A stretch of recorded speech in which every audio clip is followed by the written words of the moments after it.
Ya arrancamos. Espero unos minutos más a ver si... No veo que está Leco Zamora, una eminencia, así que ya nos condiciona. Vamos a tratar de no hacer más canas.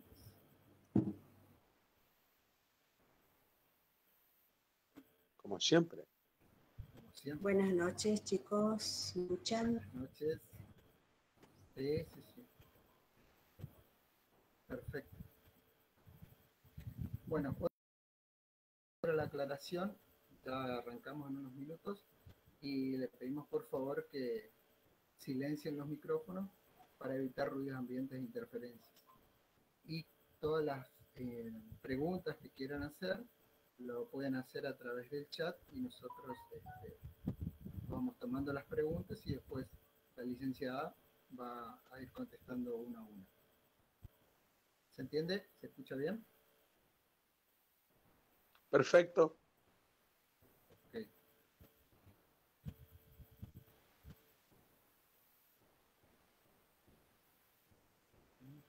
Buenas noches, Mónica.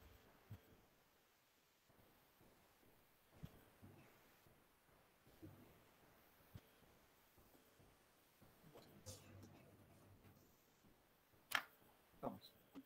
En honor a la gente que fue puntual, vamos a arrancar. Bueno, le damos buenas noches y bienvenidos a todos y a todas a este nuevo conversatorio que realiza el Colectivo Nacional. En esta oportunidad van a disertar sobre territorios, identidades y pueblos indígenas a cargo de la licenciada Eugenia Morey. Ella es antropóloga, docente e investigadora de la Facultad de Filosofía y Letras de la UBA. Además es docente en el Instituto de Salud Comunitaria en la materia de antropología de la Universidad de Groningen. Realizó estudios de posgrado en Land, Suecia, donde fue construyendo el lazo entre investigación y feminismo. Trabajó con mujeres indígenas de Salta, Chaco, e hizo investigaciones en la carrera de antropología de la UBA, y acompañó con la extensión universitaria y la participación en espacios de salud como el de Chaco y en políticas indígenas, en el INAI, en cultura, agricultura, ambiente, economía, etc. Tiene un recorrido profesional y profundo junto a comunidades y organizaciones indígenas. Así que, sin más preámbulos, le damos la bienvenida con mucho orgullo y honor a Eugenia Morey. Eugenia, adelante. Bueno, gracias Cristian, gracias compañeros y compañeras. Es un enorme, gigante honor estar en este conversatorio con la presencia de muchas personas queridas entre el público que realmente me emociona. Voy a ser un poquito aburrida en estos primeros minutos porque voy a leer así puedo desarrollar algo muy importante que son los agradecimientos. Entonces, quiero contarles que este conversatorio que organiza la agrupación política, social y cultural Colectivo Nacional está en consonancia con las actividades delfines, del merendero que realizan y esta serie de actividades virtuales entre las que estoy invitada.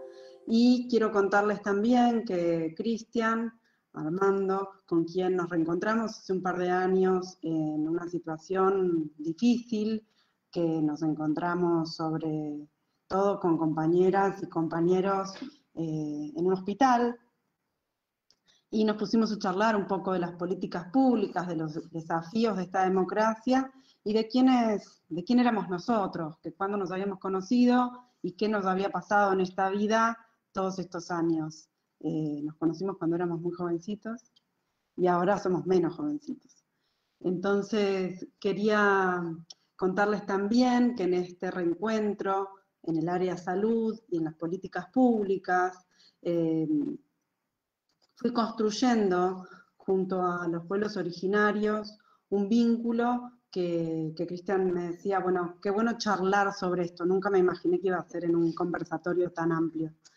Así que hablarles de identidades y territorios que nos interpelan en el Gran Chaco y los desafíos que esta propuesta plurinacional tiene, es una manera de afrontar críticamente la situación que atraviesa gran parte de nuestro país.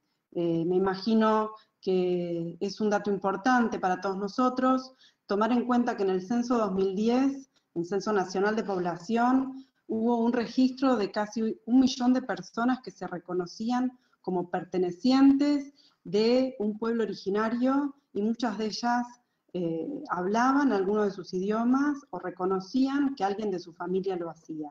Remarco este censo porque en el año 2010 fue por primera vez un censo poblacional realizado de manera participativa con un sector importante de las organizaciones indígenas que conformaban y participaban protagónicamente en la definición de las políticas públicas desde el Instituto Nacional de Asuntos Indígenas.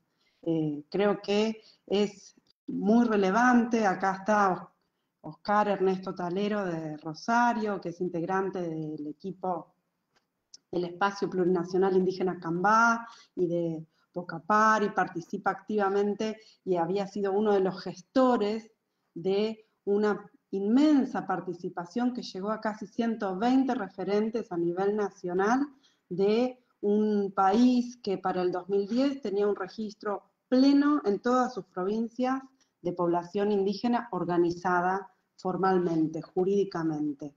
Bueno, quiero agradecer también la presencia de Leco Zamora, de quien voy a leer unas palabras: intelectual, artista y maestro, atento en cada pensamiento, por enseñarme de la riqueza de la cultura wichí, sus letras, sus cantos, el lazo con la juventud, del Chaco como región que alcanza además Argentina, Bolivia y Paraguay.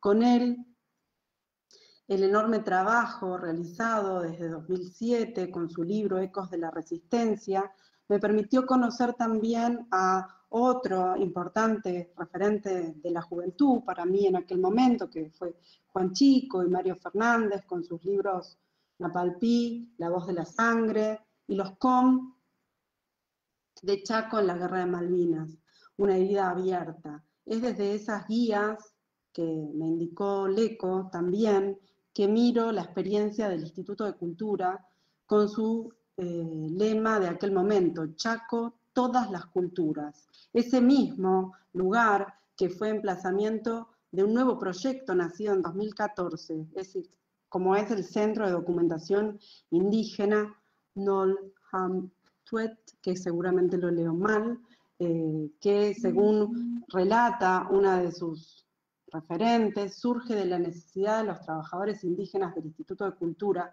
nucleados en el programa Cultura de los Pueblos Originarios, teniendo como objetivo gestionar un espacio que permita revalorizar saberes, modos de trabajo, producción y difusión de los conocimientos desde y para los pueblos indígenas, siendo creado a partir de la recuperación de trayectos personales, englobando tanto la educación, experiencias de trabajos anteriores, saberes particulares y conocimientos sobre las culturas indígenas.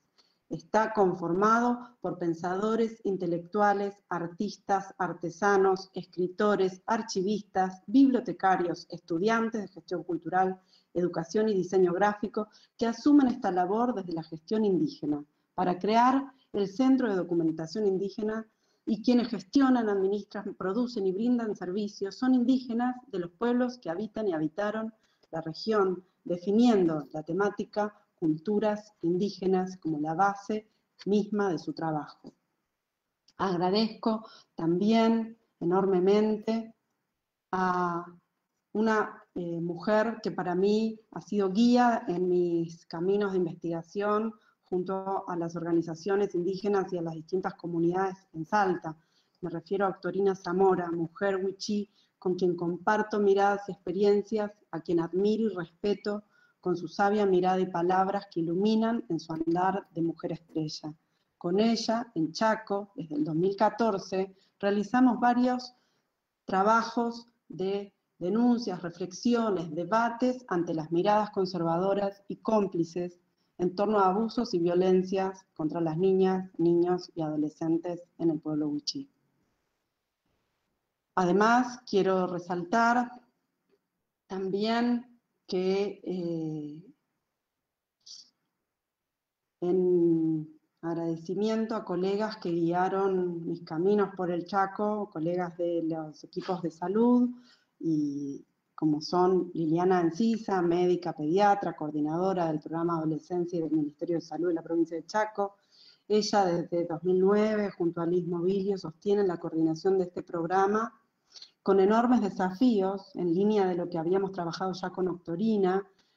Además, el desafío que implica poder trabajar desde la experiencia docente en la Universidad del Nordeste, también en el Instituto Superior de Trabajo Social que desarrolla Liz, tareas que hacen a una docencia comprometida, implicada, siempre en debate y en tensión, con lineamientos a veces institucionales muy limitantes. Entonces, también en este año quiero, y ya es el último saludo, destacar la experiencia de la mesa interseccional e intercultural que convocaron desde el equipo del programa, tanto Liliana Encisa como Liz Mobilio, para trabajar con este desafío. Desde marzo nos hizo comprender la necesidad de articular y poner en común profesionales de la educación, de la salud mental, de la comunicación y de la seguridad, y en especial quiero también recuperar las palabras y la escucha atentas de las doctoras Leonora Acuña y Liliana Tamaño, con quienes comparto lecturas y trayectorias, porque son investigadoras con mucho conocimiento de las experiencias del pueblo com, de la educación intercultural bilingüe, y ellas con paciencia guían mis primeros pasos de aprendizaje compartido en este recorrido inmenso que estoy haciendo este año, que me acompañan Carlos Núñez, Carlos Barreto, Iriel Núñez, y desde el 2017 guían mis opiniones en referencia a la riqueza de un pueblo enorme como el pueblo com.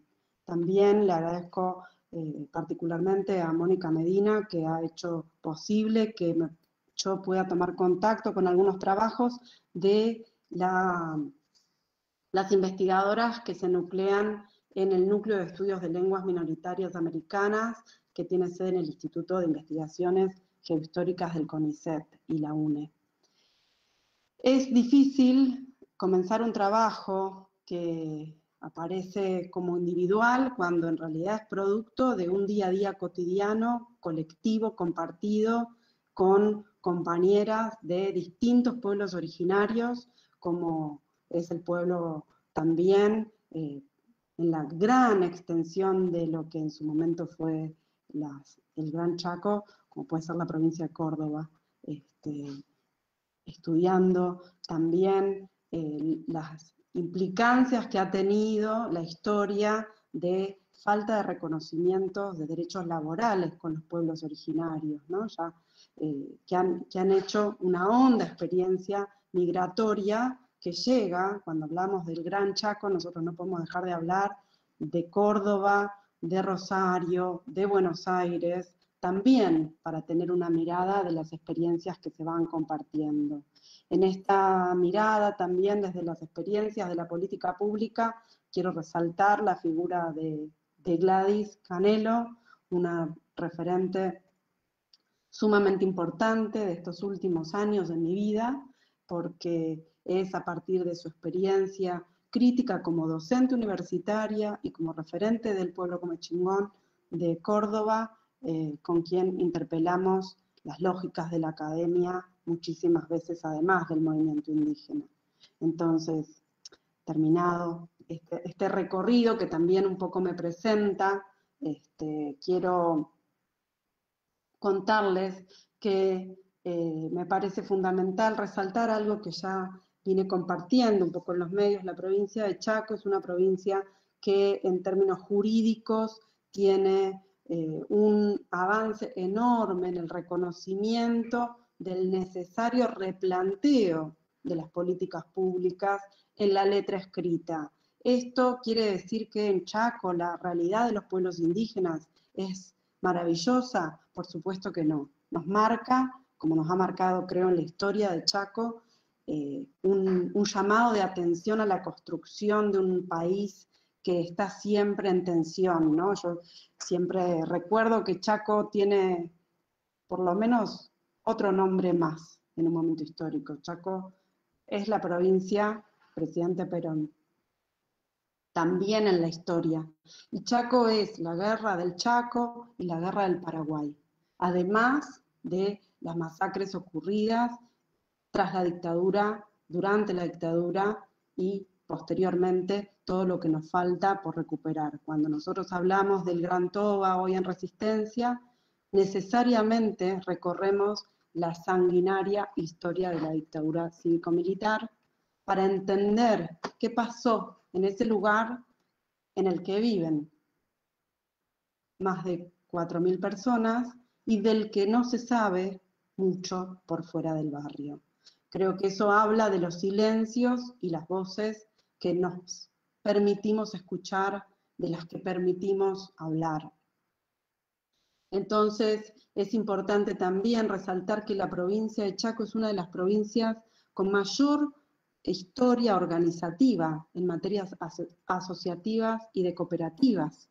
Es así que no me sorprende cuando observo en el registro del Instituto Nacional de Asuntos Indígenas que Chaco tiene más de 150 organizaciones indígenas reconocidas a nivel nacional, pero cuando nos acercamos al territorio, eso se multiplica por 3 o 4. ¿Por qué? Porque incluso cuando fueron las ligas agrarias, cuando tomaron la ciudad de Resistencia ante la dictadura de la NUCE, tenemos en los registros documentados las voces de los pueblos originarios que también reclamaban junto a las organizaciones cooperativas de las ligas agrarias. Es así que la tarea en este momento, creo, fundamentalmente tiene que ver con dar luz nuevamente a los procesos identitarios y de organización social y política que el Chaco tiene en su historia. Entonces no me sorprende que en la provincia de Chaco también se organicen de una manera muy particular una serie de municipios, los municipios indígenas del Impenetrable. No me sorprende tampoco que sea el Comité de Emergencia Indígena del Gran Toba una organización que cruza identidades sociales, políticas y étnicas. Evidentemente, tampoco nos va a sorprender que en la estructura socioeconómica de Chaco las respuestas sean brutales, porque sabemos que en cuanto se reconoce una reserva ambiental, también se da pie a una enorme escalada de tala de árboles, una enorme escalada del capital agroindustrial que avanza sobre los territorios indígenas. Todavía nos queda por replantear qué pasa con ese instituto de colonización, que aún hoy aparece como una figura indiscutida en términos jurídico-administrativos, y no se ha logrado cambiar ese nombre tan caro a esta historia que la sociedad chaqueña evidentemente quiere reformular, o por lo menos una gran parte de esta sociedad que reconoce en un IDACH con una fuerza comparativamente con otros institutos indígenas del país, con una fuerza política, con una fuerza organizativa que ha llegado a llevar a la legislatura provincial, a representantes que se han formado, que se han constituido como referentes a partir de esa articulación con este instituto. Una provincia que quizás queda desapercibido en comparación con otras provincias de nuestro norte argentino, que tiene una enorme organización sindical, gremial, en términos de derechos laborales, tanto en la estructura sanitaria como en la estructura educativa y en la estructura judicial. Los y las trabajadoras y trabajadores indígenas que tienen en la provincia de Chaco un reconocimiento todavía muy limitado en otras provincias del país. Quiero resaltar esta característica porque me parece que son dos ejes que tienen que nutrir nuestra mirada sobre los pueblos indígenas en la provincia de Chaco, que no pueden quedar guiadas por una lógica de ONGs o una mirada romántica, esencialista, casi simplificadora de la compleja identidad movilizada y participada que tiene esta provincia. Entonces, me parece fundamental sí resaltar que hay muchos derechos que aún faltan reconocer. Evidentemente, quienes trabajan, agentes sanitarios, de las agentes sanitarias indígenas, que es una estructura enorme comparada con otras provincias del norte, habíamos registrado con la doctora Tunjuaililla Gea Zamora, a quien quiero también saludar, que es médica del pueblo Wichí, de la provincia de Salta, con quienes compartimos algunas actividades en Chaco.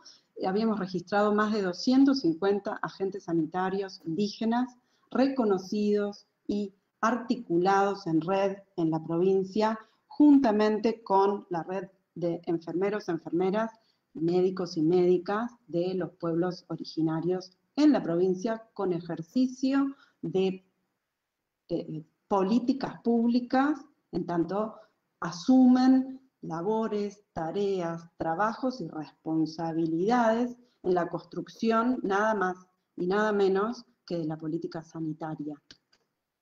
En ese sentido también quiero resaltar que en el área de la educación también es ejemplo la provincia de Chaco, en tanto que es la primera experiencia de gestión educativa con participación comunitaria, con los riesgos que eso implica, porque si hay algo que tiene la provincia de Chaco es que es arriesgada, porque evidentemente nada nos asegura que estas propuestas sean maravillosas o sean limitantes, pero efectivamente el riesgo hay que correrlo, porque si hay algo que le da valor a esta provincia es justamente haberse podido llamar como se llamó y seguir sosteniendo la discusión en torno a sus propios nombres, ¿no? Hablábamos en una entrevista con el hoy gobernador hace unos años de la enorme implicancia que tiene el nombre Resistencia,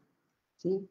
Justamente para poder dar cuenta de la refundación identitaria necesariamente planteada en el título de este conversatorio, que tiene que ver con empezar a pensarnos como plurinaciones, porque evidentemente cuando hablamos de pueblos originarios no estamos hablando de una comunidad u otra, como una forma de organización asociativa aislada, estamos hablando de territorios que cruzan todo el país, ¿sí? Como han cruzado todo el país las demandas laborales que han hecho de los pueblos originarios los primeros trabajadores y los primeros organizados en el reclamo de los derechos laborales, incluidas mujeres, incluidos jóvenes y niños y niñas.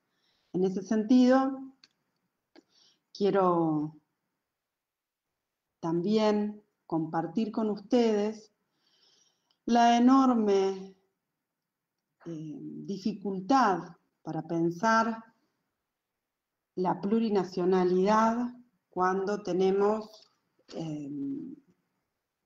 experiencias provinciales tan disímiles. Cuando pensamos en el norte, pensamos, yo en mi experiencia tengo en mente la provincia de Tucumán, la provincia de Santiago del Estero, la provincia de Salta, la provincia de Jujuy, la provincia de Chaco, y por dificultades y limitaciones en mi desarrollo vital, no tengo la experiencia y la posibilidad de pensar con total conocimiento del territorio con las provincias de Formosa y Misiones y Corrientes, no pocas provincias de este norte, pero debo ser honesta con mi posición respecto del conocimiento. Si yo no voy al lugar, no hablo del lugar.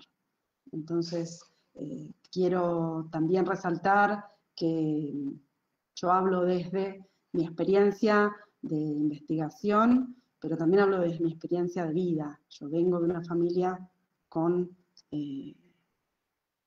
anclaje en Tucumán y Salta, con lo cual Santiago me queda al lado y Chaco cruza mi familia también, porque me han enseñado en este recorrido que uno no se puede quedar solo en un solo lugar para sobrevivir. Y por eso será que los pueblos del Gran Chaco me identifican tanto, justamente por esa capacidad nómade de no atarse, pero no dejar de amar el territorio que transitamos. Entonces, quería resaltar también en esta experiencia de acciones y de propuestas y de información respecto de nuestros pueblos originarios del norte, que contamos con una riqueza étnica absolutamente inmensa, porque efectivamente, así como en la provincia de Chaco se reconocen como idiomas oficiales el com, el wichí, el mocoy, en la provincia de Salta también se reconoce el idioma wichí y quedan pendientes de reconocimiento los idiomas ya guaraní, tupi guaraní, quechua, quilagá, nivaclé, chorote, ¿sí? Obviamente hay un proceso de reconocimiento por parte de los estados democráticos, creo que eso hay que marcar una diferencia en términos de qué estamos hablando cuando hablamos del Estado. Creo que nosotros tenemos que tener siempre plena conciencia de que el Estado no es una figura exenta de conflictos ni con una sola definición. Entiendo al Estado como un espacio de conflicto y disputa. Nosotros podemos observarlo claramente, no es lo mismo el gobierno actual que el gobierno anterior. En un periodo de tiempo corto podemos entender que hay modelos de Estado muy diferenciados. Y en esos modelos de Estado tenemos posibilidad de repensar las identidades o ninguna posibilidad. En la experiencia que acompaña mi investigación, que es la experiencia que arranca en el 2004, hacia el presente, podemos observar que en la tremenda avanzada del capital agroindustrial se reconocieron derechos territoriales de alrededor de 14 millones de hectáreas. Nosotros decimos, wow, qué cantidad. Las campañas militares, tanto de Patagonia como del norte, se llevaron muchísimas más de esas hectáreas. Muchísimas más. Eso no llega a ser ni un 10%. En términos de reparación histórica, falta muchísimo, porque esos son reconocimientos en algún papel administrativamente oficial. No quiere decir que sean títulos de propiedad. Todavía falta muchísimo. Porque nos falta reformular los contenidos educativos, porque nos falta reformular la estructura de propiedad y de catastro de nuestro país, que cada provincia tiene la estructura que ha constituido a la provincia, ¿no? Esta experiencia de observar los títulos de propiedad, creo que ha sido una experiencia innovadora, tanto para la política pública, el registro de tierras rurales, el registro de comunidades y territorios reclamados que permitió la ley 26.160 a partir del año 2006, pero efectivamente puesta en funcionamiento pleno cuando el INAI tuvo presupuesto, porque también es algo que cuando hablamos de política pública indígena tenemos que reconocer. El Instituto Nacional de Asuntos Indígenas pasó de tener 5 empleados a tener 200, pero cubre una población que hoy podríamos decir llega a más de 2 millones de personas. 200 personas empleadas pueden cubrir la demanda inmensa de desigualdades de más de 2 millones de habitantes y por lo menos 2.000 organizaciones jurídicamente reconocidas, que evidentemente silencian otro porcentaje de organizaciones que no se quieren reconocer ante el Estado formal, porque justamente estamos ante un proceso de redefinir históricas prácticas discriminatorias que nos constituyen como identidad nacional. Evidentemente, es claro cuando asesinan a Javier Chocobar en Tucumán, en la comunidad Chuchagasta, y se estaba realizando el relevamiento territorial de ese territorio, de esa comunidad, es claro que tener el gobierno no es tener el poder, tener la ley no es tener el cumplimiento de la ley. Ese juicio todavía está en construcción de derecho, ¿sí? Quiero plantear que además en la provincia de Tucumán, que es una de las más pequeñas en términos de superficie, es una de las más grandes en términos de inversión de capital industrial, ¿sí? Y por lo tanto de exclusión y exterminio del reconocimiento de los derechos territoriales. Por años en Tucumán no se reconocían más que 2 comunidades, Quilmes y Amaicha, ¿sí?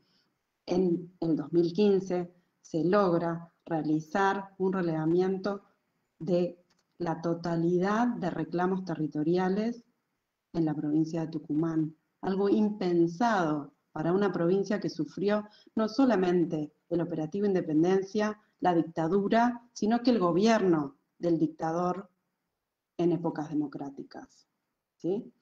Estamos hablando, un caso similar sucede en la provincia de Salta, totalmente distinto, porque Salta también sufre el operativo Independencia, la dictadura y una democracia con un gobierno ejercido y elegido por la ciudadanía, representando a uno de los dictadores que habían estado ejerciendo el gobierno con la dictadura cívico-militar.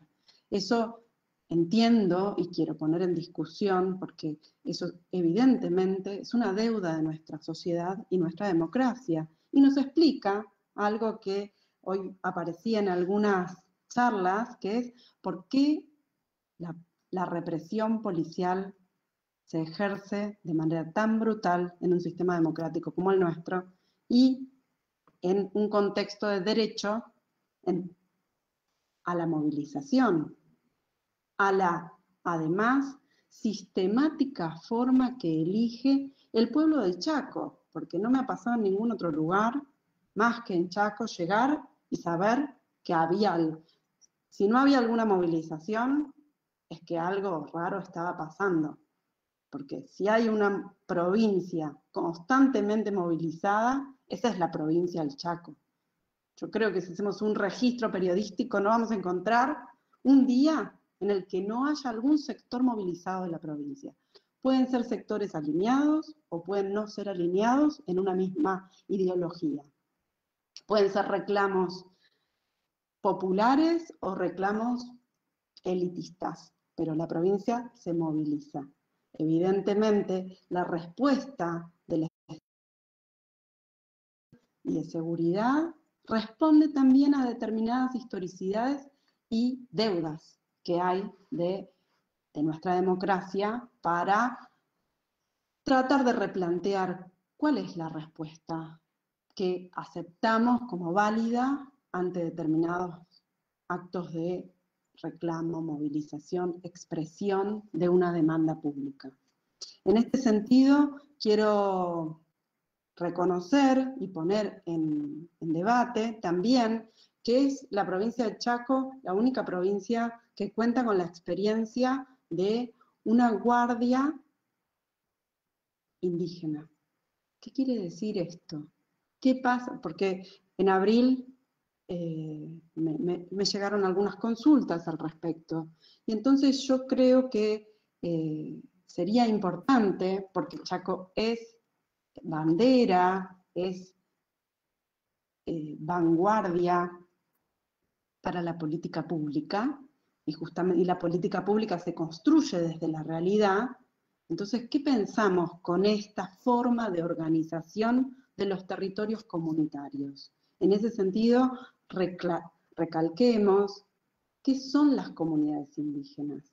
Las comunidades indígenas son la única forma tradicional y elegida libremente por los pueblos originarios para establecerse en un espacio, o son producto de un proceso de disciplinamiento y ordenamiento de las personas y los recursos. Evidentemente, cuando pensamos en la historia económica de la provincia, observamos que los ingenios azucareros, las grandes algodonares, la industria maderera, recorren el territorio junto a los asentamientos más históricos de la población originaria, que es sostenida en tanto la demanda de mano de obra. Entonces, ¿qué pasa en este Chaco de hoy? ¿Cómo se define este Chaco de hoy? ¿Y qué es lo que realmente espera de quienes han organizado el territorio? Porque quienes han sostenido la educación en términos amplios, de poder conocer el entorno, de poder sobrevivir en ese entorno, de poder transmitir un idioma, evidentemente son las poblaciones indígenas, ¿sí? Más allá de si tenían escuela o no tenían escuela, si había un establecimiento de ladrillos que marcara que había una escuela, la transmisión de cultura, la transmisión educativa funciona, lo mismo que la salud. Lo mismo, entonces, que la gestión de ese territorio y el cuidado de ese territorio, ¿sí? Sabemos que nosotros tenemos un Estado que no cuenta con los recursos y los presupuestos plenos en todo momento. Y entonces, ¿en qué lugares se organiza esta forma de cuidar el territorio? Bueno, evidentemente se organiza en aquellos lugares donde la historia del Estado propiamente está en debate, que, por ejemplo, es el impenetrable, ¿sí? Nosotros tenemos una provincia que articula una enorme cantidad de municipios. Chaco tiene una cantidad de municipios comparativamente con otras provincias del norte muy grande. Esa estructura jurídico-administrativa dialoga con otras estructuras jurídico-administrativas no formales, como son las comunidades originarias. Y es importante también resaltar un elemento que muchas veces se pierde de vista cuando hablamos de las poblaciones indígenas, cuando hablamos de estas realidades tan complejas, a quienes les exigimos capacidad organizativa constante. Y realmente es una exigencia para el diálogo y la escucha bastante desigual. Porque un sindicato viene, se organiza, junta recursos porque le cobra a sus afiliados y a nadie se le ocurre cuestionar nada. Y el delegado sindical es un representante indiscutido porque lo votaron. ¿Cómo se realizó la elección? ¿De qué manera se obtuvieron esos recursos? ¿Cuánto tiempo se sostiene en ese cargo? No importa. Lo puso está el estatuto, está el acta, es válido. Cuando las organizaciones comunitarias se presentan ante el Estado, cada una de esas presentaciones es seguida de la pregunta: ¿el censo? ¿Tenés el censo actualizado? Tráeme el estatuto y el acta de la última asamblea. ¿Quién te reconoció las autoridades? Bueno, depende en qué nivel de la administración pública tengo o no conocimiento de esas estructuras administrativas y pongo en duda o doy validez a esas respuestas. Acá están Oscar, Talero y Gladys, que han tenido la experiencia de participar en el Consejo de Participación Indígena del INAI, y han observado estas experiencias, las hemos charlado, cuán repetidas son, ¿sí? En ese sentido, tenemos evidentemente un Estado muy injusto a la hora de pedir cuentas, porque las cuentas se le piden a los que menos tienen, a los más débiles y a los más fuertes, ¿no? Porque hoy es un debate enorme por una gran cantidad de situaciones que se han dado en torno a reclamos de poblaciones indígenas en Jujuy, en Salta, que giran en torno al territorio y a los usos de ese territorio, entre los cuales están los usos de los bosques y de la tala de madera. Y entonces, por ahora, cuando hablamos de los desmontes, yo todavía nunca observé en la mesa de diálogo de los desmontes a camioneros. Y los troncos de madera no se transportan si no es en camiones. Entonces, a la hora de discutir una audiencia pública, si es válida o no para un desmonte, sería interesante que todos los actores estén en la mesa. Primero, si hay un actor invisible, son las madereras. No hay un registro formal de empresas madereras porque son registradas como aleatorias y secundarias del desarrollo de la industria agroindustrial. Quizás los incendios nos hacen pensar que la madera no importa, pero también vemos pasar y pasar camiones de maderas que nos dicen que la madera sí hace a un desarrollo de capital que está invisibilizado y que está todavía solapado en una trama de población a la que no se le reconocen plenos derechos y autoridad. Porque si yo reconozco un presidente de una organización, un coordinador de una organización, si lo pongo en el plano sindical es como ejemplo. Si hay alguien que está sindicalizada soy yo, pero admiro la organización gremial y sindical, pero lo pongo como un ejemplo que entiendo es cotidiano para quienes tenemos la posibilidad de un trabajo registrado, de un trabajo formal, ¿sí? Es la experiencia inmediata a algún nivel de organización del que no podemos desoír fácilmente, ¿sí? Porque si no nos agremiamos, muchas veces podemos estar más en riesgo de perder el trabajo y hacia la capacidad colectiva. Ahora, ¿qué nos pasa a nosotros cuando pensamos como sociedad, como chaqueños, chaqueñas, ustedes, en las organizaciones comunitarias? ¿Pensamos efectivamente que es una condición para ejercer un derecho? Y entonces, ¿por qué desconocemos su historicidad?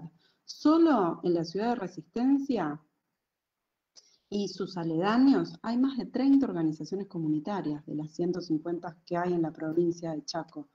Y entonces, ¿cómo no nos va a sorprender cuando en los medios de comunicación pueden repetir innumerable cantidad de veces que las poblaciones, que el problema, como sucedió a principio de año, el problema de los contagios de COVID, tenían responsabilidades en las organizaciones comunitarias indígenas? Evidentemente, como no hemos interpelado a esas organizaciones, o nos resulta más cómodo pensar que son organizaciones de las que no tenemos que conocer nada. Y evidentemente es un silenciamiento que deberíamos, como espacios de compromiso social, político, académico, repensar constantemente. Sumado a eso, obviamente, mi propuesta, también mi hipótesis fundamental, es que se tenga en cuenta la presencia de la formalidad laboral en algún registro, ¿sí? Que creo que también está silenciada. Evidentemente, los gremios deberían ya a esta altura de la democracia y de la gran lucha que han hecho por el reconocimiento laboral, nuestros referentes indígenas, y referentes indígenas son cada uno de esos 2 millones de personas que tienen el valor y la dignidad de reconocer y asumir públicamente una identidad que no hace más de una generación fue pretexto y justificación para las peores prácticas de violencia y discriminación, ¿sí? Imagínense que ir a reclamar comida en algunos municipios de la provincia de Salta, siendo reconocidas personas del pueblo wichí, era encontrarse con una respuesta formal que diga, no, sí, ustedes son cazadores recolectores, vayan y busquen. Evidentemente, y no estamos hablando del siglo XIX, ni del siglo XX, estamos hablando del siglo XXI. Evidentemente no es un gran negocio, una gran virtud reconocerse indígenas.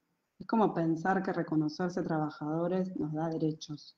No, reconocernos trabajadores nos planta ante una sociedad desigual donde los trabajadores y las trabajadoras no tenemos la sartén por el mango. Necesitamos de todos los demás para igualar esa relación de exclusión fundante de este sistema.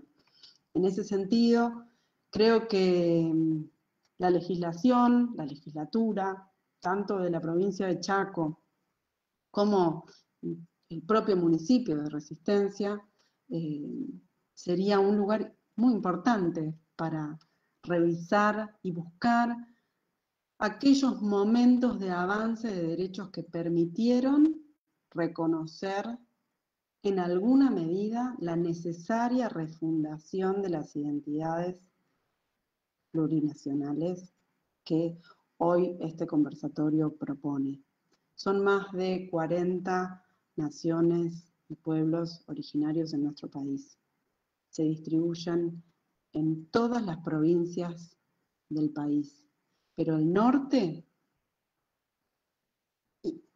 tiene concentradas más del 60% de las organizaciones indígenas y más de ese porcentaje tiene que ver con una riqueza enorme en idiomas, una riqueza enorme en diversidad de religiones, en diversidad de uso de los territorios, en diversidad de conocimiento del medio ambiente.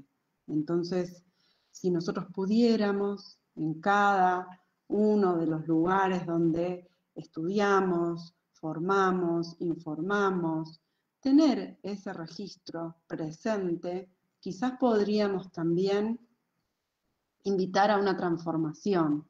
Lo que seguramente tendríamos que desandar es esa mirada turista ante nuestro propio país, ante nuestra propia población, porque somos un país hijo de la conquista, hijo de la colonia.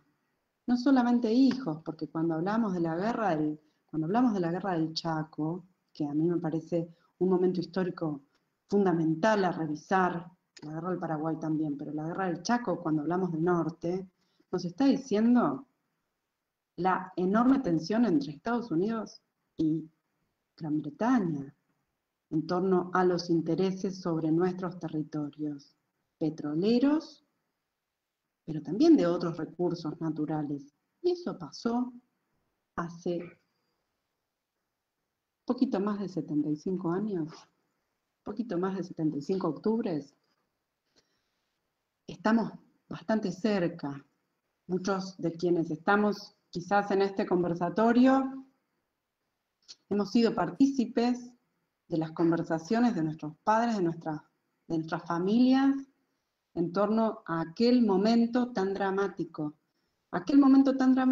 que nos explica que si nosotros no nos refundamos, no nos repensamos de manera integral como parte de otra forma de entender la identidad, evidentemente estamos actuando a favor de los que más tienen, de los que siempre han sido privilegiados. Estamos con el tiempo. ¿Estamos bien con el tiempo? Sí, tenemos unos 5 o 10 minutos más y después arrancamos con las preguntas. Bien, quiero en estos minutos reforzar la necesaria mirada sobre la realidad de nuestros pueblos originarios, no en el campo. Si bien yo nombraba el impenetrable en un principio, también les decía que un porcentaje importante de organizaciones comunitarias se ubica en las grandes ciudades, como es la ciudad de Resistencia. En ese sentido, quiero resaltar que estas experiencias territoriales en crisis constantes, porque hay una negación de la identidad étnica muy marcada en las grandes ciudades,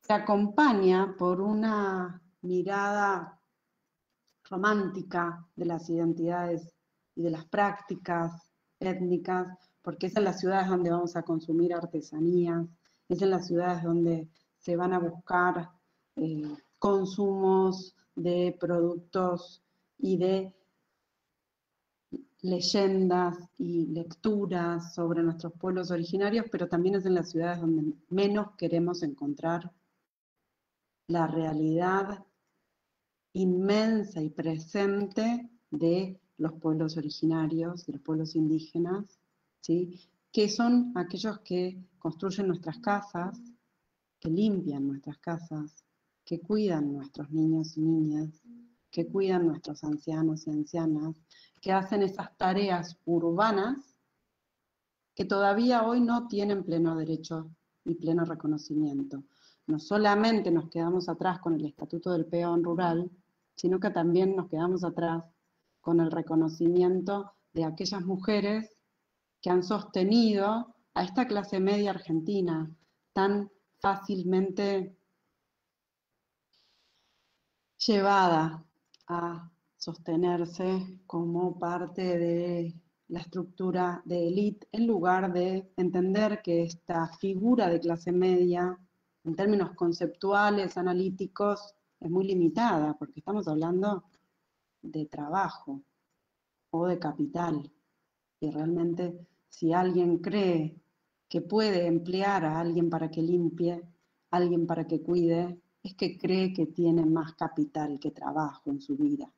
Y entonces pensamos algo que escuchaba en una entrevista, ¿no? que le hacen a Juan Domingo Perón cuando alguien le pregunta, pero ¿qué pasa con el Estatuto del Peón? En general no se puede, se lo discutía mi madre, dice, que me dice, yo no puedo sostener todos los empleados que tengo con esto que estás haciendo. Y él le contesta, tendrás que tener menos empleados, pero tenerlos en blanco. Y algunos de nosotros en las ciudades tendremos que ser menos cómplices, pero aclarar quién hace las cosas y cómo podemos sostener que no tengamos contacto, que no tengamos conciencia de cuán plurinacionales son nuestros territorios cotidianos. Con eso cierro. Gracias.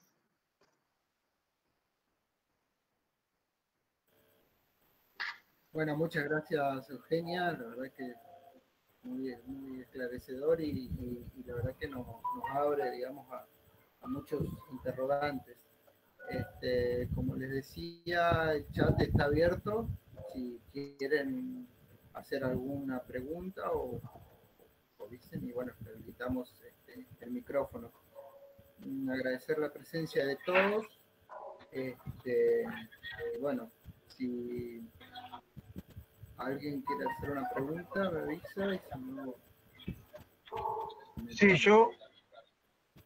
Hola. Adelante. Adelante. Sí, bueno, primero me presento, soy Diego, de la ciudad de La Plata, ex ciudad de Papelón. En realidad le doy de Papelón, pero no sé, las cuestiones en su momento que no lo permitió. Pero no, lo único que tengo por decir, bueno, la verdad que los saludo a todos y a cada uno de los que participa en esta charla. La saludo a la señorita Mumi Morey. La verdad que no te conozco, pero lo poco que te escuché, cuando entré me pareció muy ¿verdad? Muy interesante.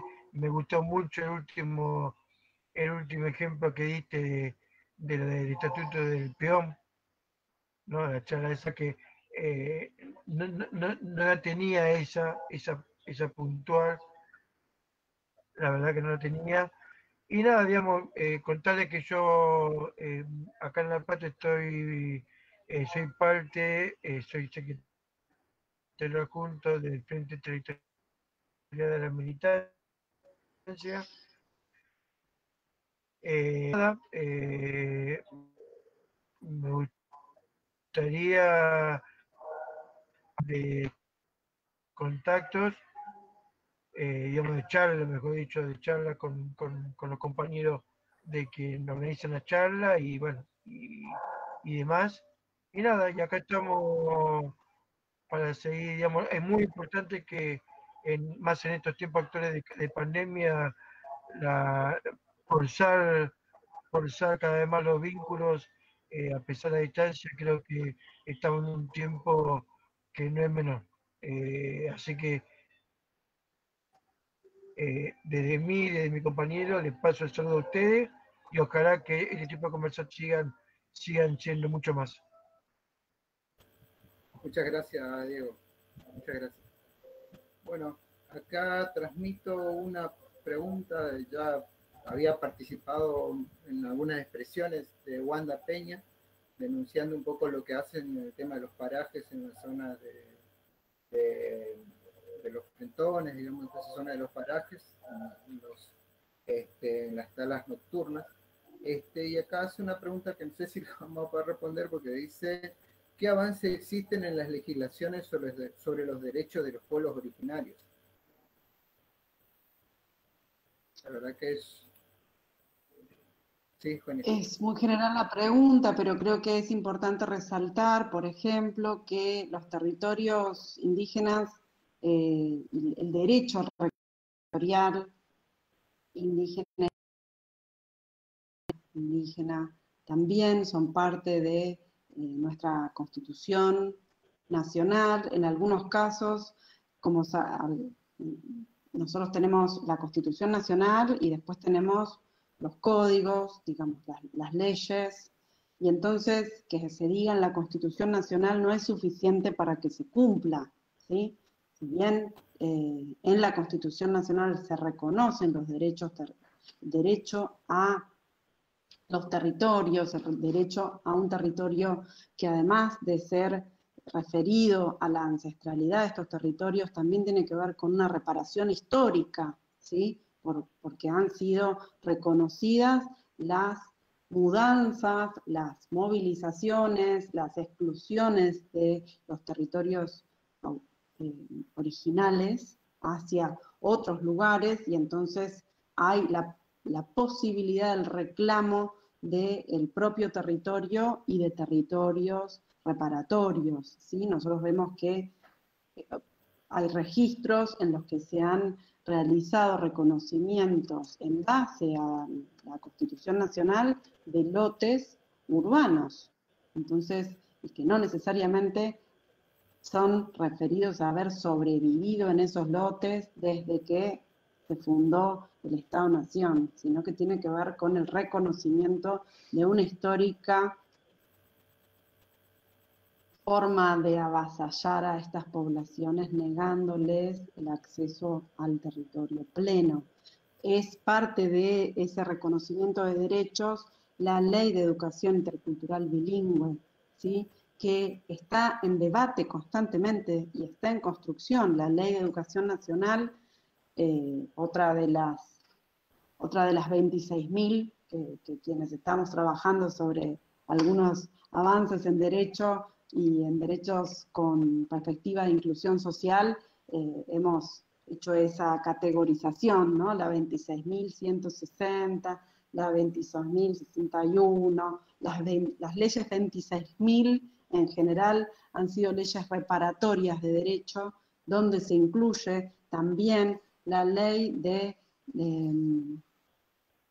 derechos a la comunicación, que también constituye y conforma la posibilidad del registro de radios comunitarias indígenas, de canales de televisión con propuesta y perspectiva indígena, ¿sí? Es parte de ese reconocimiento legislativo la reforma de muchos de los institutos provinciales que solicitaban una serie de requisitos casi imposibles de cubrir en algunas organizaciones y por lo tanto limitaban el reconocimiento jurídico de esas formas de organización al convenio entre la nación y la provincia, si tenía o no tenía reconocimiento de lo que el Instituto Nacional de Asuntos Indígenas reconocía.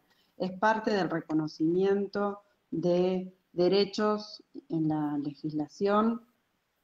Además, las leyes que amparan la interculturalidad en salud. Hoy, si alguno de ustedes ha podido formarse en salud comunitaria, en salud en general, hay una propuesta que está planteada para todos los efectores de salud en torno a entender qué significa la responsabilidad de una salud intercultural, en tanto que es un requisito fundamentalmente que limita las prácticas de violencia institucional y de discriminación sistematizada en el desconocimiento y persecución de las formas de practicar la atención y el cuidado de la salud que durante siglos han sostenido las comunidades indígenas. ¿Esto quiere decir que está todo resuelto? No, está escrito en la ley. ¿Quiere decir que no se ejerce ningún derecho? Sí se ejerce un derecho. Fundamentalmente quienes ejercemos algún nivel de responsabilidad social en la docencia, en la salud, en la justicia, tenemos que formarnos desde esta perspectiva de inclusión de los pueblos y las naciones indígenas. Es un ejercicio que hay que ir y realizar. No está a la mano. Todavía en las escuelas se sigue enseñando con tiempo pasado la presencia y la realidad de nuestros pueblos indígenas. La ley de educación no dice esto, pero la ley de educación no interpela contenidos ni interfiere en programas y lineamientos provinciales o escolares específicamente, ¿sí? Lamentablemente todavía estamos discutiendo si la propuesta bilingüe tiene que ver en salud y en educación y en justicia con una necesidad del Estado de la traducción o con un deber del Estado de no conformar el manejo de otros idiomas como una barrera y un mecanismo de exclusión y discriminación. Bien, gracias. Ahora, otra pregunta lo va a hacer Federico Talamona. Adelante, Federico. ¿Qué tal? ¿Cómo estás? Hoy a la mañana leía, de alguna manera, como un primer antecedente de esto, de una palabra que se repite mucho, que es reconocer, es que en 1984 se le empieza a reconocer la posibilidad de ponerse los nombres naturales, aquellos nombres que emanaban de los vocablos indígenas. La pregunta es la siguiente con respecto a esto. ¿Qué lugar ocupamos nosotros en cuanto a también establecer una identidad de quiénes somos nosotros? Normalmente se le ha adjudicado a la Iglesia el genocidio y también el Estado ha sido parte del genocidio. Y por ahí veo que identitariamente quiénes somos nosotros cuando hablamos, cuando los estudiamos, cuando los mencionamos, porque la palabra reconocimiento implica una simetría, ¿sí? Implica un lugar donde yo te reconozco a vos, digamos, en términos de relación de poder, y muchas veces quizás lo celebramos, estamos hablando de, hoy veía hablar más de 30 leyes desde aquel momento, desde el 84 hasta acá, y parece hasta una especie de patología, digamos, jurídica, es decir, pareciera que no logramos resolver una cuestión que por ahí pudiera ser sencilla y que celebramos, tenemos que aclarar de que los huesos de los pueblos originarios no pueden estar en museos, ni privados ni públicos, y es una locura. En cuanto al sentido común, que tenga que haber una ley para eso, es loco. Sin embargo, tiene que salir la ley. Tiene que salir una ley de alguna manera posibilitando los espacios audiovisuales. Es loco, porque estamos hablando de que existe una democracia, entonces el conflicto es otro. es otro el problema. Es decir, hay un reconocimiento de la preexistencia, hay reconocimiento de las tierras, pero siguen saliendo los camiones del impenetrable. Es decir, está el Estado provincial, en el caso del Chaco, ya desde por fallo de la Corte Suprema está obligado a la restitución de los terrenos, pero sigue tardando. Es decir, en términos más profundos no queremos. Digo, no puedo decir yo que estoy hablando acá, soy el hermano bueno del Estado. O sea, yo tengo apellido europeo, soy blanco, alto, tengo que, en términos identitarios, tengo que reconocerme que soy parte de ese Estado que los lesionó. Y entonces pensaba, en términos identitarios, ¿quién soy yo? Porque realmente me interesa la problemática de los pueblos originarios, pero veo que si hago una planilla Excel de lo que implica el desarrollo de una ley, es costosa. Una ley es costosa en términos financieros, ¿sí? Y da de comer a muchos diputados y senadores y asesores.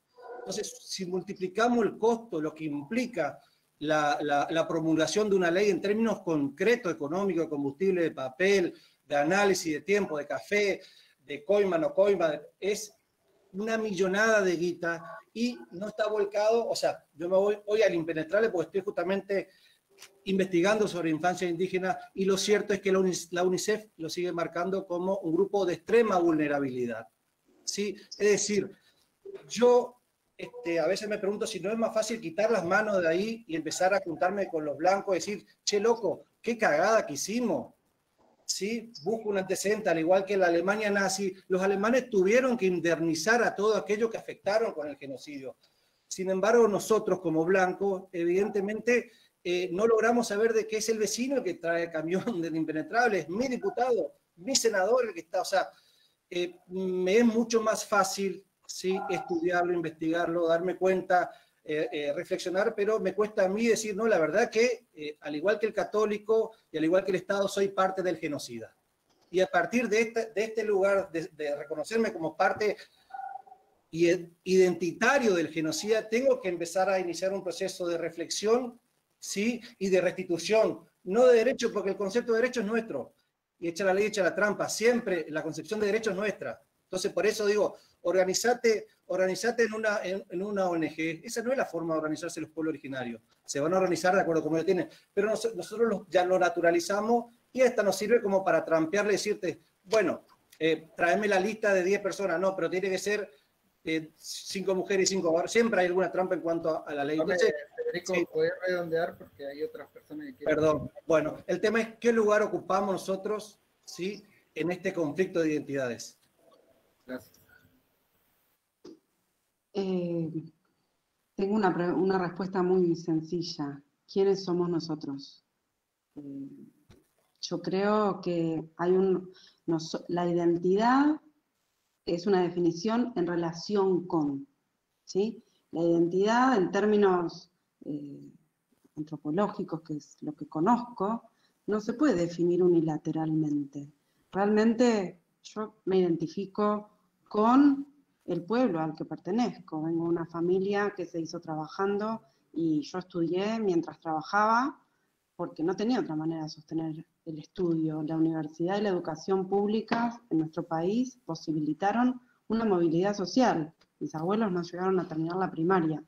Y mi abuela, mi bisabuela, mis 2 bisabuelas no tuvieron reconocimiento como trabajadoras del hogar, y yo me reconozco en esa genealogía plebeya, en esa genealogía que evidentemente sabe que mi nosotros es con los pueblos indígenas, son con quienes yo me identifico y evidentemente decido acompañar y recorrer la propuesta de un país diferente, con una democracia y una legislación que está en construcción, porque como somos un país dependiente socioeconómicamente, o todavía suponemos que la democracia está completa. En Bolivia casi sostuvieron un año de dictadura.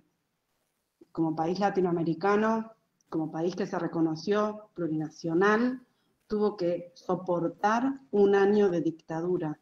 Y es el país vecino, es nuestro es nuestro hermano país de al lado. Entonces creo que Argentina primero se tiene que reconocer latinoamericana. Y entonces así podemos pensar en ese nosotros. ¿Quién es ese nosotros? Evidentemente, en nuestro país hay intereses de capitales muy poderosos, porque somos un país con muchísimas riquezas. Económicamente tasan en bolsa el agua, el petróleo, la minería. Entonces, yo me ubico al lado de quienes seguramente no vamos a tener acceso a la bolsa de ningún lado, más que la bolsa de compras, de llevar libros, de traer cosas. En ese sentido, evidentemente, la legislación es un problema, claramente, porque hay intereses encontrados, y sabemos también que en esos intereses encontrados, el que quiere gobernar, y sí, el que quiere sostener sus intereses, quiere gobernar. Siempre la política es un instrumento de distintos intereses, evidentemente. Bueno, con quiénes nos vamos a identificar políticamente, a mí no me da lo mismo. No es lo mismo un gobierno que otro. Hoy resaltaban nosotros tenemos una democracia que logró juzgar a los dictadores plenamente recién en el año 2006. Se reiniciaron los juicios de lesa humanidad. Entonces, cuando hablamos de historia, pensemos que ni siquiera cuando no tuvimos la incomodidad de vernos en nuestro lugar de pueblo, plebeyo y de múltiples colores, ni siquiera desde ese lugar pudimos armar una democracia plena. Tiene apenas 14 años. ¿Sí? El ejercicio pleno de la política como un derecho para ser expresado sin correr riesgo de vida, tiene más o menos esos 14 años. Porque no sé si ustedes recuerdan que cuando hablamos de la dictadura cívico-militar, durante muchísimos años, quienes tenemos esa identidad de la política como una herramienta para liberar y para mejorar las condiciones del pueblo, no podíamos hablar de militancias, porque justificaban el discurso de las dictaduras. Entonces, creo que cuando hablamos de derechos de los pueblos indígenas, claramente estamos muy atrás del ejercicio pleno de esos derechos, pero nosotros tenemos que ser partícipes efectivos y constantes de ese alcance de derecho, quienes nos identificamos con una historicidad particular del país.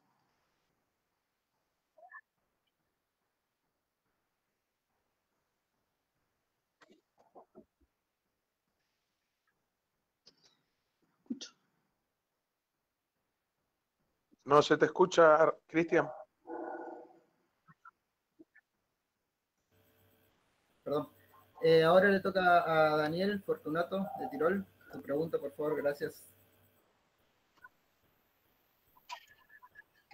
Hola, ¿qué tal? Buenas noches. Muchas gracias, compañera, por compartir su experiencia con nosotros. Coincido con usted, digamos, de que las naciones casi todas son ricas. Los pueblos son pobres en inversa proporción a la oligarquía que es rica, digamos. Los pueblos son pobres simplemente porque las oligarquías se quedan con la riqueza de las naciones, no son capaces de distribuirla.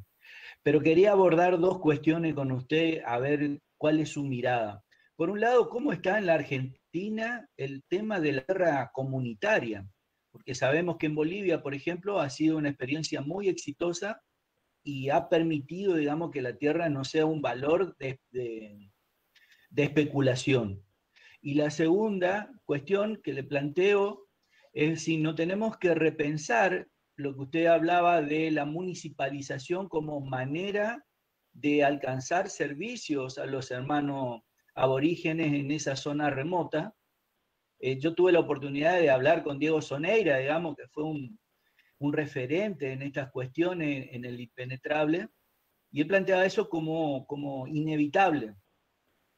Inevitable para dar servicio a nuestros hermanos, sí o sí teníamos que tratar de municipalizar y afincarlos. Pero en la distancia así también le hemos podido quitar su tierra. Es decir, pueblos que estaban acostumbrados a sobrevivir a áreas sobre las cuales ellos recolectaban, lo afincamos en 40 manzanas. Entonces no sé si hoy no tendríamos que repensar de encontrar otra manera de alcanzar servicios hacia esos hermanos y no quitarle la tierra. Gracias, Dani. Bueno, el modelo de la municipalización de los territorios es un modelo que históricamente ha acompañado la propuesta más neoliberal de la modernidad, ¿no? Esa propuesta que está tan reflejada en nuestra reforma constitucional del 94, ¿no? Que tiene justamente esas contradicciones tremendas, ¿no? Reconoce derechos a los pueblos indígenas, pero a la vez le dice a toda la estructura del Estado, del ejercicio de los presupuestos, las provincias son autónomas, organícense como puedan, como quieran, como cada uno le otorgue la ley de oferta y demanda del mercado de la política. En un punto, creo que el modelo de la municipalización, por otro lado, en esta coyuntura, en estos tiempos de las redes sociales, del comunicarse inmediatamente, de que se gana o se pierde una elección en 2 años y parece que todo el mundo se termina. Entonces digo, ¿qué tiempo tenemos para hacer una reforma jurídico-administrativa de los municipios? Cuando efectivamente la experiencia está marcada por una estructura de empoderamiento de redes locales de la política cotidiana en esos territorios. Digamos, sabemos que la trama de intendencias no es una trama maravillosa, homogénea en ningún territorio de ninguna provincia, pero efectivamente hay algunas provincias en las que además debemos hacer un trabajo de mayor reconocimiento a las estructuras organizativas del propio territorio. Si nuestras comunidades indígenas son solamente sujeto de derecho ante los institutos indígenas, llámese IDACH o INAI, ¿qué sentido tiene esa soberanía política que es exigida cotidianamente? Evidentemente, si además la estructura de los municipios, que es lo que hemos venido charlando con el espacio plurinacional indígena Cambá en los últimos años, y hemos puesto en debate el año pasado con la campaña electoral, justo las experiencias de los referentes y de las personas que se reconocen indígenas en la gestión municipal, sea como concejales o como intendentes. Evidentemente, es una experiencia sorda que no dialoga con otras formas organizativas locales, territoriales, como son las organizaciones comunitarias. Que no dialogan, ¿por qué? Porque hay muchos intereses para que esto no suceda. Por allí nombraban las organizaciones no gubernamentales y yo le agrego una política pública en código de emergencia y economía de la pobreza. No nos engañemos, cuando hablamos de pueblos originarios, también hablamos de presupuestos especiales para los estados en nombre de las políticas destinadas a los pueblos originarios. Nombraban anteriormente Federico el rol de UNICEF, el rol de Naciones Unidas, el rol de ENDEPA, el rol de el cupo, el rol de tantísimas organizaciones no gubernamentales que nosotros tratamos de ver siempre con buenos ojos y con ninguna identificación política. Evidentemente, la experiencia boliviana, nuevamente, nos permite pensar cuál es el modelo de gobierno, de democracia, de estatalidad que nos proponen las organizaciones no gubernamentales. Algo que Álvaro García Linera llamó proyectorado y que lamentablemente en Centroamérica, Nicaragua, El Salvador, como por decir algunas de las experiencias con las que uno siempre tiene que volver a ver qué ha pasado, sobre todo porque han sido las experiencias en democracia de fines del siglo XX, con propuestas revolucionarias más cercanas, digamos, o por lo menos que dialogan con mi generación en términos de cómo observo la geopolítica, y que evidentemente plantean estados pequeños y cooperaciones internacionales y recursos privados que gestionan la administración de la cosa pública. Entonces, evidentemente, en ese sentido, comparto que es un desafío enorme pensar el rol de los municipios, pero es un desafío enorme pensar el modelo de territorio con el que estamos dialogando. Claramente, falta un recurso fundamental, que lo marcaba en un principio: reconozcamos los derechos laborales.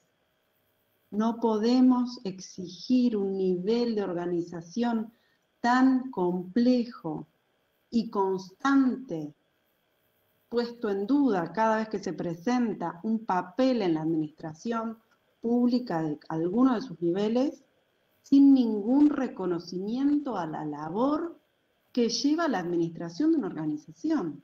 Mucho menos le podemos exigir a un agente sanitario, ¿sí?, que lleve a cabo la política sanitaria en un territorio con cero recursos y que en lugar de cobrar un salario, cobre una beca, que depende de quién le tomó asistencia para pagarle o no pagarle esa beca, o si el administrador de turno de un programa o un subsidio pasó o no pasó por el cajón del expediente que refiere a ese listado, tanto de agentes sanitarios como de tutores, como estas figuras de auxiliares, en lugar de ser trabajadores de la salud, de la educación, del sistema judicial o de alguno de los otros trabajos que desarrollan. Decíamos también en un principio, reconozcamos las trabajadoras y los trabajadores del cuidado y la limpieza como parte de una estructura laboral que se debe formalizar.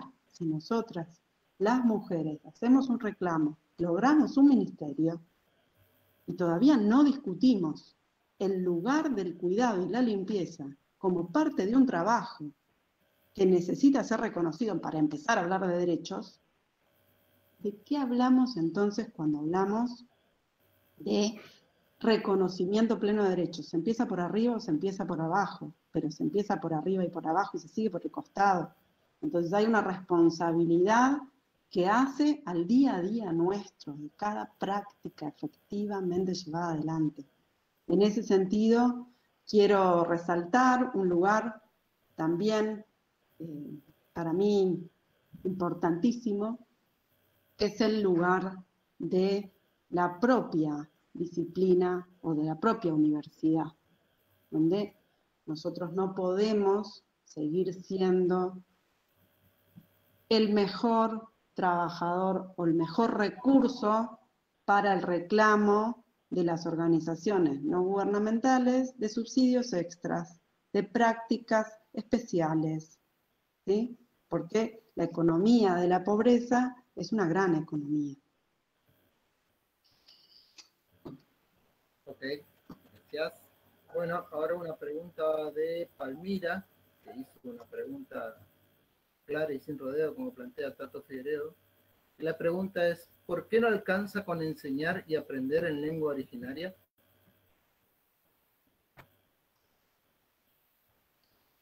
¿Por qué no alcanza con enseñar y aprender en lengua originaria? Bueno, yo quiero destacar que todavía no tenemos la posibilidad de contar con derecho, como un poco lo que decía hace un rato, ¿no?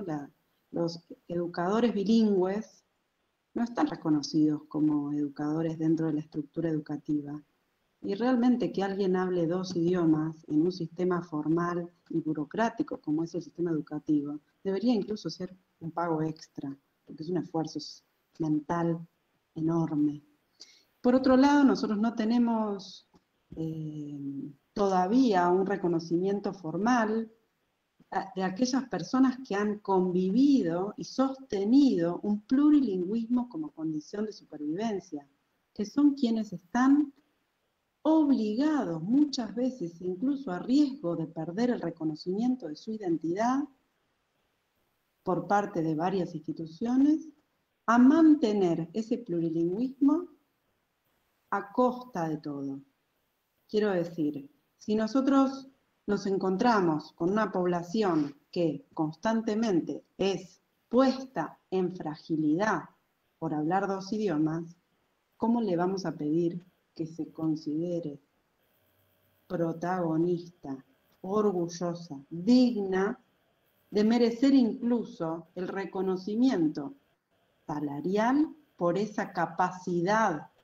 Si nosotros vamos al traductorado de inglés, o vamos a dar un examen y decimos, yo hablo naturalmente español e inglés, con fluidez. A mí me van a contratar en un trabajo y me van a pagar extra porque puedo traducir, ¿sí? Porque tengo esa doble capacidad, no solamente lingüística, sino mental, de poder pensar, sentir y observar el mundo con dos sistemas simbólicos diferenciados.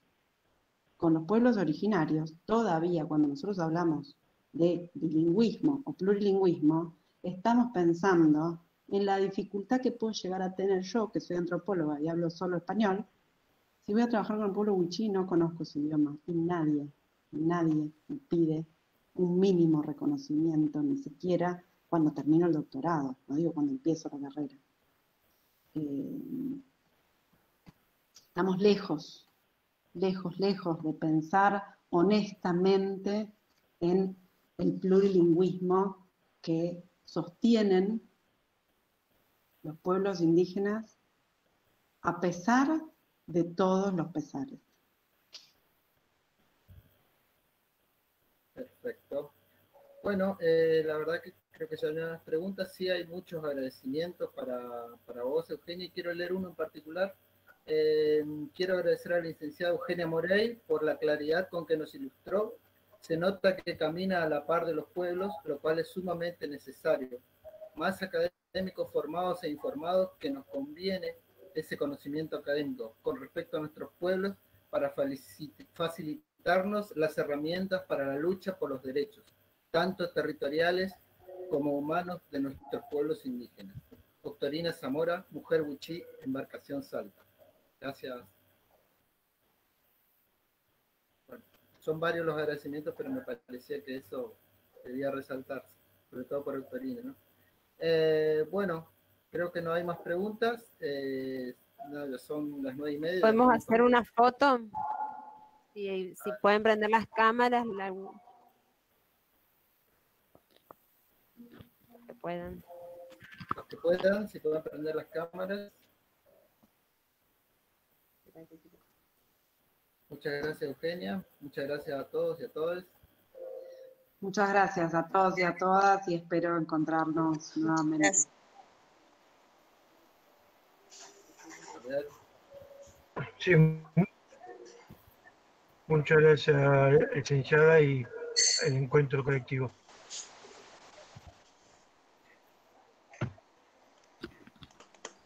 Bueno, ¿Listo, Guille? sí, ya la foto. Bravo. Bueno, recuerdo que por vía electrónica se les va a estar enviando el certificado de concurrencia, asistencia. Agradecernos a Eugenia, la verdad que pasó tantos años y que bueno, que después de esta actividad haya salido, que la venimos trabajando hace mucho tiempo, que la vengo molestando hace mucho tiempo.